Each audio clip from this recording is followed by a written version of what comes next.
രാവിലെ 7:36 പ്രശ്നം ആരംഭിക്കുന്നത്. ഇതുമൂലം ഉപയോക്താക്കൾക്ക് അവരുടെ ഫീഡുകൾ ആക്സസ് ചെയ്യാനോ സന്ദേശങ്ങൾ അയക്കാനോ അക്കൗണ്ടുകളിലേക്ക് ലോഗിൻ ചെയ്യാനോ കഴിഞ്ഞില്ല. DownDetector.com പറയുന്നത് പ്രകാരം ഇന്ത്യൻ സമയം രാവിലെ 7:59 മുതലാണ് മെറ്റ പ്രവർത്തനരഹിതമായത്. ഫേസ്ബുക്ക് ഉപയോക്താക്കൾ എക്സ് സന്ദർശിച്ച് തങ്ങളുടെ അനുഭവങ്ങൾ പങ്കുവയ്ക്കുകയും മറ്റുള്ളവർ സമാനമായ പ്രശ്നങ്ങൾ നേരിടുന്നുണ്ടോ എന്ന് പരിശോധിക്കുകയും ചെയ്തു. തകരാറിനെക്കുറിച്ചുള്ള ഊഹാപോഹങ്ങൾ പ്രചരിച്ചതോടെ സന്ദേശത്തിന്റെ സ്ക്രീൻഷോട്ടുകൾ പ്ലാറ്റ്ഫോമിൽ നിറഞ്ഞു. ഇന്ത്യക്ക് പുറമെ ലോകത്തിന്റെ വിവിധ ഭാഗങ്ങളിൽ മെറ്റയുടെ പ്രവർത്തനം വെല്ലുവിളി നേരിട്ടു.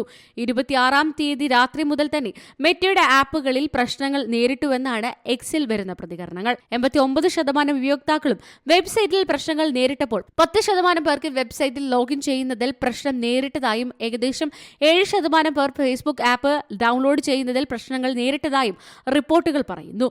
ലോകമെമ്പാടുമുള്ള 18,000-ത്തിലധികം ഉപയോക്താക്കൾ ഈ തടസ്സം റിപ്പോർട്ട് ചെയ്തു. സൈറ്റ് ആക്സസ് ചെയ്യാൻ ശ്രമിക്കുന്ന ഉപയോക്താക്കൾക്ക് ക്ഷമിക്കണം, എന്തോ കുഴപ്പം സംഭവിച്ചു എന്നൊരു സന്ദേശം മാത്രമാണ് ലഭിച്ചത്. News desk C Malayalam news.